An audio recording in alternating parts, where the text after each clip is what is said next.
I got so much motherfucking design on right now. Break it down, bring it back, make it clap. I got 3 old thoughts, new block, where that thing, bitches.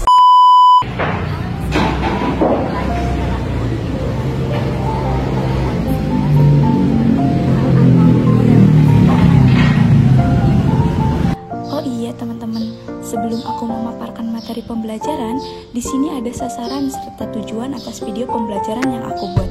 Yang pertama, untuk memenuhi tugas mata kuliah manajemen inovatif. Yang kedua, untuk mengetahui dan memahami apa itu human capital atau modal manusia. Yang ketiga, sebagai media referensi materi pembelajaran. Dan yang keempat, untuk berbagi ilmu pengetahuan kepada teman-teman yang menonton video ini. Langsung saja, di sini yang pertama ada arti dan pentingnya human capital atau modal manusia. Istilah human capital pertama dikemukakan oleh seorang ekonom bernama Theodore Sowell yang berpendapat bahwa peningkatan kesejahteraan pada perusahaan tidak tergantung pada tanah, peralatan, energi, sumber daya, melainkan pada kompetensi pengetahuan dari pegawainya. Kemudian, ia mendeskripsikan posisi human capital sebagai kemampuan sumber daya manusia yang diperoleh melalui investasi pada sumber daya manusia, yang mendeskripsikan bahwa human capital terdiri dari 4 hal, yaitu yang pertama kemampuan, yang kedua perilaku, yang ketiga usaha, dan yang keempat waktu. Dan semuanya ini dimiliki dan dikendalikan sepenuhnya oleh pegawai. Untuk mendeskripsikan human capital sebagai kombinasi dari keempat faktor tersebut sebagai berikut. Yang pertama, karakteristik atau sifat yang dibawa pada pekerjaan, misal inteligensi, energi, sikap positif, keandalan, komitmen. Yang kedua, kemampuan seseorang untuk belajar, yaitu kecerdasan, imajinasi, kreativitas, dan bakat. Dan yang ketiga, motivasi untuk berbagi informasi dan pengetahuan, yaitu semangat tim dan orientasi tujuan. Yang kedua, ada peran human capital. Terbagi menjadi 2, yang pertama sebagai kunci keunggulan organisasi yang terbagi menjadi 3 kelompok utama dari aset perusahaan, yaitu yang pertama aset finansial, misalnya uang tunai dan surat berharga. Aset disebut financial capital. Yang kedua yaitu aset fisik, terdiri atas peralatan, gedung, tanah. Dan yang ketiga aset tak berwujud, modal organisasi, aliansi bisnis, pelanggan, merek, reputasi, modal intelektual. Yang kedua ada hubungan kompetensi karyawan dengan human capital. Dalam meningkatkan kompetensi karyawan, tantangan utama yang harus diperhatikan yaitu kompetensi harus sesuai dengan strategi bisnis, dan kompetensi perlu diciptakan melalui lebih dari satu mekanisme. 5 cara untuk meningkatkan kompetensi karyawan yaitu yang disebut dengan 5B. Yang pertama ada buy atau membeli, mengganti SDM yang lama dengan yang baru dan memiliki kualitas yang lebih baik. Yang kedua ada build, yaitu membangun. Investasi dilakukan terhadap SDM untuk meningkatkan kualitasnya menjadi lebih baik. Yang ketiga ada borrow atau meminjam, penggunaan konsultan atau partner efektif memungkinkan berbagi pengetahuan dan desain kerja baru.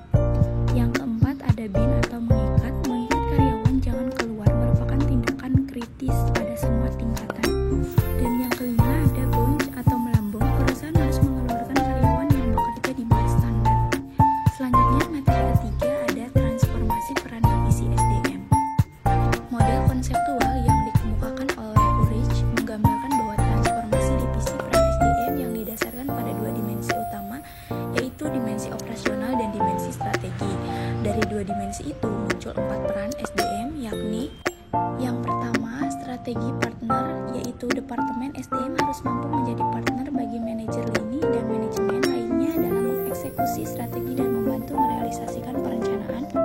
Yang kedua ada administrative expert, membantu tercapainya efisiensi administratif dan memastikan bahwa kos dapat dikurangi dan kualitas tetap terjaga secara kontinu. Yang ketiga ada employee commitment, departemen SDM harus dapat menunjukkan komitmennya terhadap manajemen dan pada waktu yang sama berusaha meningkatkan kontribusi karyawan lebih besar. Dan yang keempat ada change agent, departemen SDM harus dapat menjadi agen perubahan yang